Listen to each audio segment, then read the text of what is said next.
جادو، نظر بد، اسیب، بندش چیک کرنے کا آسان طریقہ، کوئی بھی عام شخص اس طریقے سے چیک کر سکتا ہے کہ اس کے ساتھ کیا معاملات ہیں یا کسی اور کے ساتھ کیا معاملات ہیں، کسی کا بھی آپ اس طریقے سے چیک کر سکتے ہیں، ٹھیک ہے۔ تو یہ عمل کیا ہے، کس طریقے سے یہ عمل کرنا ہے، یہ آپ غور سے اب سن لیں۔ آپ نے دھاگا لینا ہے، ٹھیک ہے، یہ شہادت کی انگلی سے لے کر یہاں تک کندھے تک آپ نے اس کے 11 تار کھینچ لینے ہیں۔ اچھا، رنگ کی کوئی قید نہیں ہے، کوئی بھی رنگ کا آپ دھاگا لے لیں، ٹھیک ہے۔ اچھا، اس کی آپ نے پمائش کر لینی ہے، وہ اپنے پاس آپ نے نوٹ کر لینا ہے، ٹھیک ہے، کسی کاغذ کے اوپر۔ اچھا، اس کے بعد آپ نے کیا کرنا ہے کہ اس کو آپ نے 11 گرہیں لگانی ہے دھاگے کو، اور گرہیں آپ نے کس طریقے سے لگانی کہ ہر گرہ لگاتے وقت آپ نے سورۃ قریش شریف 3 مرتبہ پڑھ کے پھونک لگا دینی ہے، دم کر دینا ہے، ٹھیک ہے۔ اس کے بعد وہ دھاگا آپ نے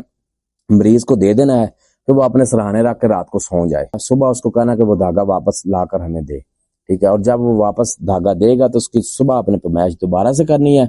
ٹھیک ہے۔ اچھا، دھاگے کی آپ پمائش نے آپ بالش سے کر لیں، ٹھیک ہے، بالش سے اگر کم ہو تو پھر آگے آپ یہ انگلیوں سے آپ پمائش کر لیں، ٹھیک ہے، یعنی کہ 2 بلش یا 3 بلش، اس سے آگے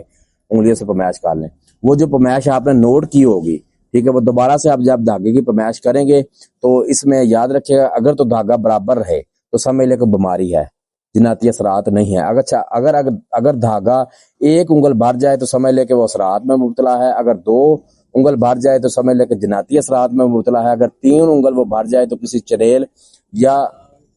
کسی جادوگر جنات کا سایہ ہے اس کے اوپر، اگر 4 انگل وہ بھر جائے تو سمجھ لے کسی دیو یا خبیث کا سایہ ہے اس کے اوپر، ٹھیک ہے۔ اور اگر 1 انگل کم ہو تو سمجھ لیں کہ تویز دھاگے وغیرہ کے معاملات ہیں، اور اگر 2 انگل کم ہو تو سمجھ لیں آپ کہ اس کے اوپر سفلی جادو کے معاملات ہیں، اگر 3 انگل وہ کم ہو تو سمجھ لیں کالے جادو کے معاملات ہیں، اور اگر 4 انگل کم ہو تو سمجھ لیں کہ اغور